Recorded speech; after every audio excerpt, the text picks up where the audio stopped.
the aircraft, the Chief of Air Staff, United Nigeria. Thank you very much, sir. Sir, you are welcome to the interior of the aircraft. I'm Group Captain Airforce, sir. I'll take you on the tour of the aircraft. Sir, the aircraft is... It's all about building capacity.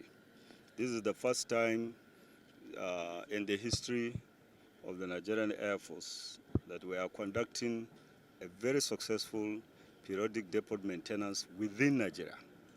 And I think that is sending a very good message that though we have technical partners, but we also have technicians that are Nigerians that have participated actively in ensuring that the PDM is conducted locally. It has saved us foreign exchange. If we were to carry this aircraft outside Nigeria, you have to pay for cargo. For it to be moved, it has to be dismantled. And then you have limited number of personnel that can participate in the process.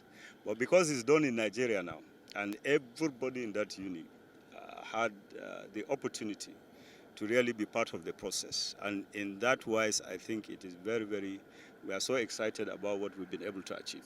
Without this C-130, you cannot have a successful operation, especially in the Northeast.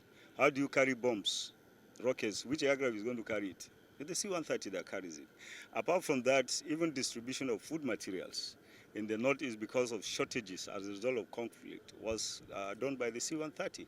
That's within Nigeria. Outside Nigeria, we were in Gambia during the crisis, and it was this same C-130 that carried our troops, both the Air Force and the Army, to go there and support the Gambian people. So I think it's a very, very critical machine when it comes to conduct of air operations.